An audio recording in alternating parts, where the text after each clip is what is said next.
Bangun-bangun udah luka. Iya, Berarti saya kayak mimpi beneran dicakar ya bekas cakarnya ada, mimpi digigit ular ya bekas gigitannya ada. Gitu. Parahnya lagi, kalau kita melakukan amalan dan itu tidak ada contohnya dalam Quran dan Sunnah, itu mengundang jin masuk dalam tubuh kita. Pernikahan diawali dengan pelet, pasti akan ketika kita berusaha untuk terus memperbaiki diri, mendekat kepada Allah, akan berakhir.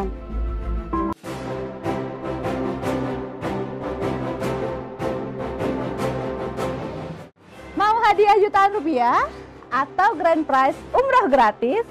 Maka saksikan terus YouTube channel Ratu Kanza ini sampai akhir ya, karena di akhir segmen kita akan bagi-bagi hadiah yang sangat banyak sekali. Dan tonton terus semua videonya, semua partnya sampai habis. Dah! Hai, Assalamualaikum Kanza Lovers. Ketemu lagi dengan saya Eka Apriosa di YouTube channel Ratu Kanza. Karena wanita tidak hanya perlu cantik, tapi juga harus mandiri dan menginspirasi. Baik Kanza Lovers, pada hari ini saya ditemani oleh dua bintang tamu yang cantik-cantik, Masya Allah. Ya, langsung aja kita sapa berkenalan ya. Langsung dengan Mbak Indah Dari. Halo, Assalamualaikum Mbak Indah Dari. Waalaikumsalam warahmatullahi. Apa kabar? Alhamdulillah. Dan yang kedua yaitu sahabat saya sendiri, yaitu Mbak Endang. Halo Mbak Endang. Halo Mbak. Akhirnya kita satu frame ya. Tapi jangan kapok-kapok ya Mbak. Oh Besok enggak, kita temenin lagi. insya Allah. Nah, kali ini sangat menarik sekali yang mau kita bahas sama Mbak Indah ya. Saya panggilnya Mbak Indah aja biar gampang. Jadi kita ingin bertanya-tanya seputar pengalaman Mbak Indah ini, tentang pengalamannya tentang apa ya, dunia-dunia lain lah gitu ya. Tapi sebelumnya saya mau tanya-tanya dulu nih sama Mbak Indah. Ini kan di tengah-tengah pandemik ini kegiatannya apa aja nih Mbak Indah? Banyak. Kalau ditanya kegiatan walaupun pandemik banyak banget. Oh, iya. Karena banyak orang yang harus kita bantu. Karena aku ada yayasan Nikab Squad, jadi di situ kita bantu banyak orang. Ada rumah tahfiz, ada tunanetra, terus aku ada usaha bisnis juga, fashion, kuliner, macam-macam banyak. Apa tuh kulinernya? Kulinernya ada kopi, ada minuman, ada makanan-makanan sunnah, gitu. Dan banyak sih masih ngisi-ngisi dakwah juga. Lagi Alhamdulillah. in banget kopi ya, kayaknya di mana-mana Iya. kopi ya. Iya. Jadi ini sendiri kopinya. Iya, kopinya Dari biji kopi. dari biji kopi, dari petani di Poso. Yang mereka tuh soleh-soleh banget. Kalau mau nanam kopinya tuh wudhu dulu, panen wudhu dulu, Masya soleh-soleh Allah. banget. Jadi makanya rasa kopinya tuh beda. Oh, rasa kopinya beda. Dan kopi aku beda, kopi aku kopi puisi. Jadi setiap Bawa sasetnya nggak? nggak bawa. Mbak, Nggak bawa aku. jalan kopi nggak bawa. Suka Jadi kopi kopinya ya? waktu nanam di wudhu. Enggak sih, sebenarnya nggak suka. Hmm. Cuman bisa lah minum, bisa ya. Sesekali. Aku kopi romantis soalnya. Jadi di setiap kemasannya ada puisi-puisi gitu. Asik. Karena aku penulis juga. Ini mungkin bulan depan ini keluar 2 buku baru. Jadi Masya Allah. so far sudah 6 buku, mau masuk 8 buku. Buku apa aja tuh? Ada novel based on true story, novel misteri gitu, misteri religi, humor juga. Terus ada buku-buku motivasi. Oh, jadi berdasarkan pengalaman pribadi ya, Miss. Ya, Religi kalau yang gitu. novelnya itu ya berdasarkan Misteri. pengalaman pribadi. Kalau yang motivasi hasil curhatan banyak orang dan Oke. melihat kehidupan. Iya. Nah, Mbak Indah, ada yang mau ditanya nggak dari Mbak Indah? Aku sama Mbak Indah itu udah apa ya, kita nggak perlu ngobrol aja udah tahu sih sebenarnya. Tapi kopinya Mbak Indah itu menarik loh. Itu namanya LDR. Nah, LDR tuh apa tuh Mbak Iya, artinya? jadi ini sebenarnya ini kopi terinspirasi karena aku sama suami jauh, dia di Singapura. Kita sama-sama senang puisi, sama-sama penulis. Jadi akhirnya kita ambil kutipan-kutipan puisi kita, terus kita jadiin di kopi. Gitu. Wow. Karena biasanya kalau kopi identik sama puisi, hujan, rindu, gitu kan, jarak, gitu. Jadi akhirnya ada kopi. So sweet. So sweet sekali ya. Jadi sebelum kita membahas misteri, ya, kita bahas yang manis-manis Iya, dulu. betul. Coba bayangin punya pasangan hidup sama-sama suka nulis malah Suka puisi. Jadi saling ngirimin puisi. So sweet. Mbak Indah ini rajin soalnya nih Apa? Mbak Eka. Ya dia kalau tadi kan bilang ada puisi sama ada akun juga ya, namanya Tausiahku ya. Ya, kalau Itu. suami dia tahu siaku. Itu semua tulisan-tulisannya Mbak Indah dan suami. Boleh tahu udah lama LDRan sama suami? Udah lama. Oh, jadi dia di Singapura kerjanya. Oke. Dia WNA sih. Apa? WNA. WNA. Oh, WNA sana. Jadi Mbak Indah suka ke sana. Lebih seringnya gitu. Tapi karena pandemi lagi nggak bisa kan. Oh. Iya makanya. Kangen banget ya pasti. Iya. Tapi itulah dunia tempatnya berpisah, jauh-jauhan. Ntar yang penting di surga bareng-bareng terus. Amin. Nah, ini kalau kita mulai nanti ke arah mistisnya nih ya, ke arah misteri. Kan Mbak Endang ini kan cerita nih sama saya kalau Mbak Indah ini punya pengalaman tentang dunia mistis itu. Kalau boleh tahu sebenarnya awal mulanya tuh dari mana sih? Awal mulanya itu jadi sering ada hal-hal aneh di rumah ya. Kayak binatang-binatang aneh. Terus aku sakit pada jam-jam tertentu hari yang sama.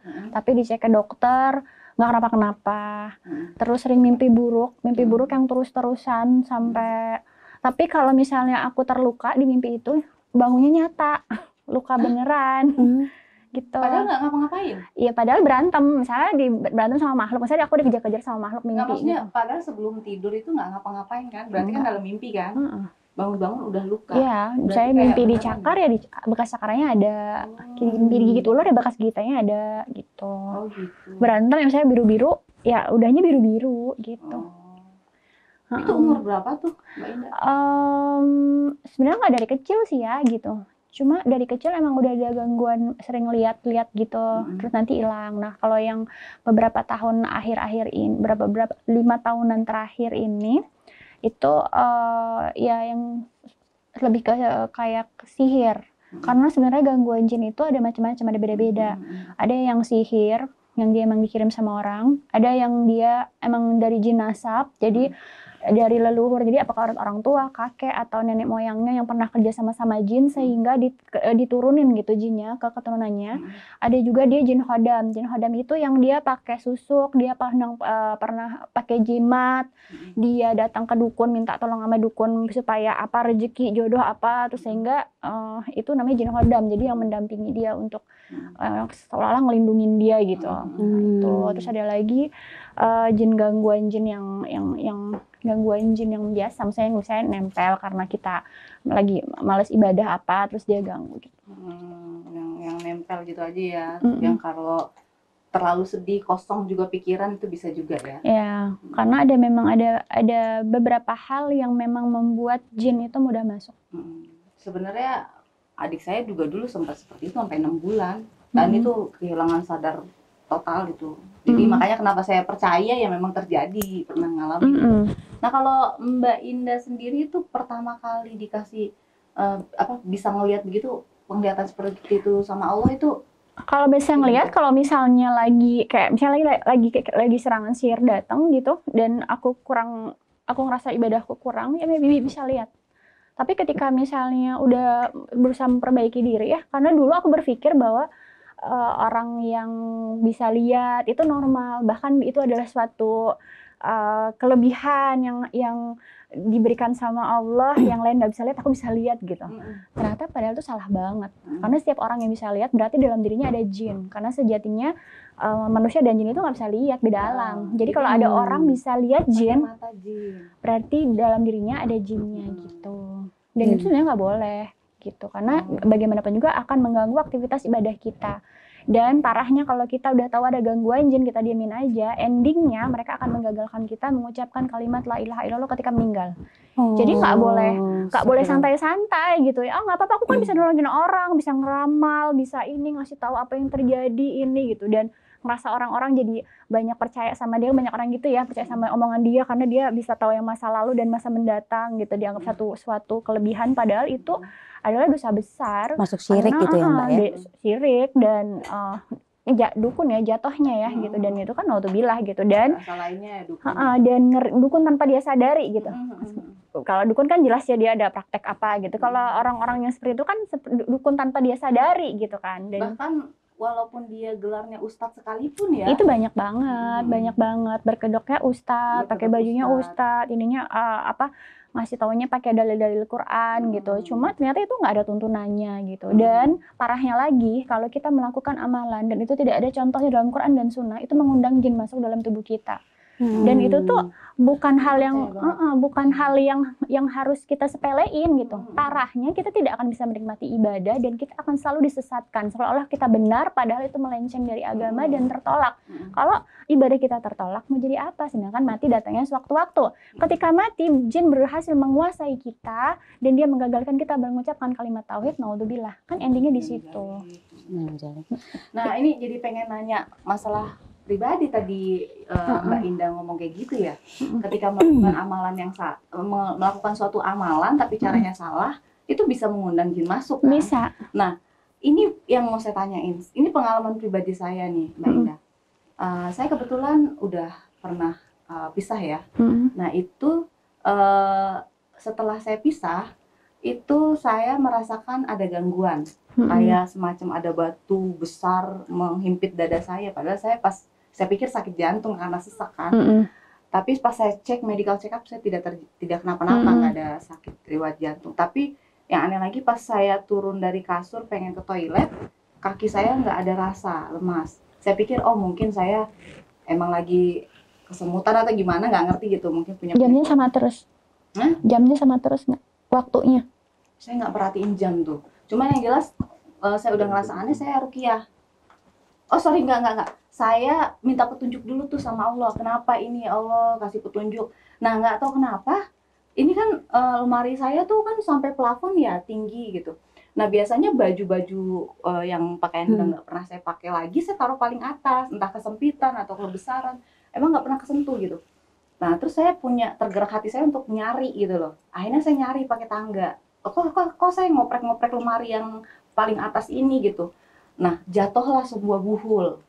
Semacam kayak tulisan Arab kertas segini tapi dilaminating terus ada tulisan Arab gundul. Saya kan nggak ngerti ya kalau tulisan Arab nggak gundul aja saya nggak paham artinya apalagi yang gundul gitu. Jadi, saya waktu itu cuma langsung berpikiran bahwa oh mungkin ada orang yang nggak suka sama saya atau staf sakit hati atau apa kayak gitu ya. Atau kompetitor saya gitu yang mengirimkan ini kan, itu mengirimkan buhul nggak harus kita taruh di tempatnya ya, bisa juga dari luar tahu udah walaupun dia nggak masuk kamar secara fisik bisa ada gitu kan. Nah saya sempat kepikiran seperti itu, maksudnya saya nggak bersuuzon ke satu pihak gitu loh. Akhirnya saya panggil semua staf saya yang perempuan, ada sekitar 8-9 orang itu geledah gitu, buka semua baju saya gembreng-gembreng sampai ke underwear. Kantong-kantong diperiksa apakah ada lagi, ternyata ada 7. Astagfirullah. 4 itu tulisan yang sama, tapi di tempat yang berbeda-beda, dan 3 itu apa sih namanya, kain kafan, kayak potongan kain kafan isinya rambut lah gitu. Nah itu, tapi begitu saya panggil ustadz untuk bakar buhulnya, pas dia baca ternyata itu bukan doa untuk memecah rumah tangga, karena saya pikir oh pantesan aja rumah tangga saya kok kayaknya panas banget, apa ada yang nggak suka sama saya. Tapi ternyata isinya malah justru supaya saya tuh takluk sama suami, nurut sama suami. Nah akhirnya kan sudut pandang kita ya jelas, wah berarti ini orang yang sayang sama kita, mau mempraktekkan hal itu. Sebenarnya maksudnya baik, pengen